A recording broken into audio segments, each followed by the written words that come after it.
Well, good morning, everybody. It's a rainy Saturday here on the East Coast. It's the first day of fall.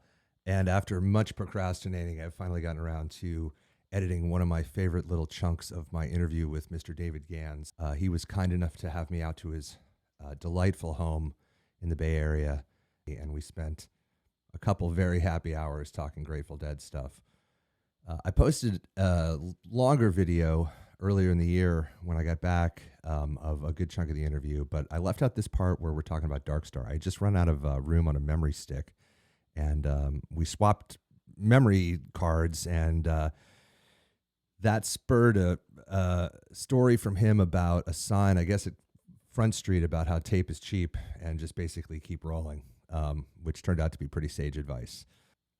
Our discussion starts off talking about the Hollywood 1970 Dark Star, and then Mr. Gans recommends 9/19/70 from the Filmore East, and does a little bit of reflecting on just the tropes and ins and outs of Dark Star. So I really, this was one of the highlights of the conversation. I really hope you enjoy it. So thanks for watching, and thanks to Black-Throated Mercantile for the headwear.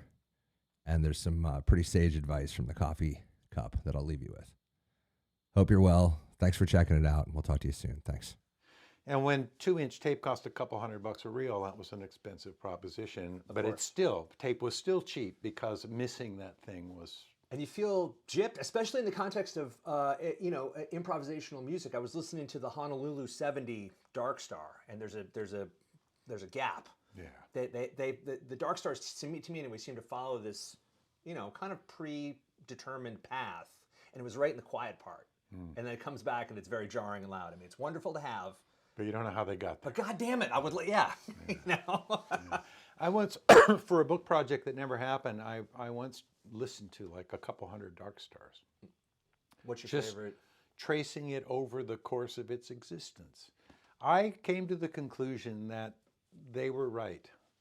The one that wound up on Live Dead really was the best one of that period. That it really summed up all of the tropes of the era and paced itself beautifully. And there were ideas that you'd hear starting up, and they would grow and they would flower and become a big part of the thing, and then they would wander off and other tropes would come in.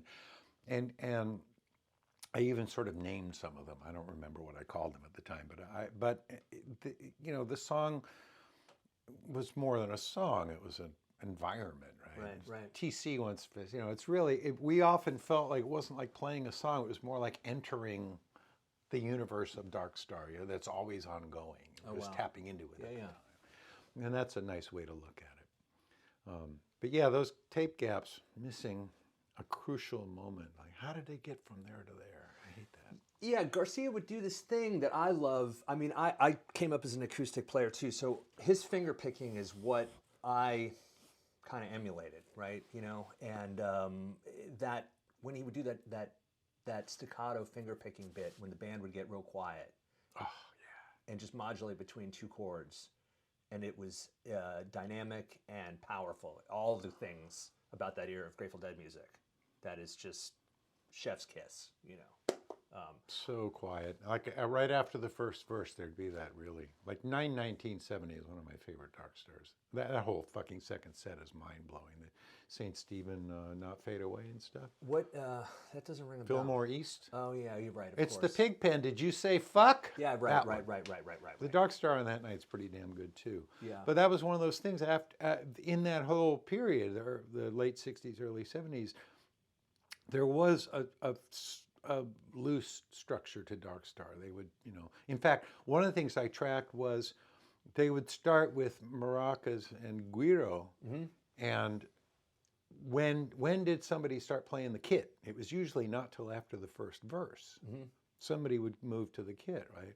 So that was another thing. Like, you might not think of it that way, but the drummers were playing very, very quiet percussion stuff for the whole first stretch of those songs. Yeah, of course. And then after the first verse, it would get completely quiet and very slowly ease back into whatever it was going to be, and then it would work all the way up. And I just, how do you pick a best one out of something that's fucking magical every time it happens? Right.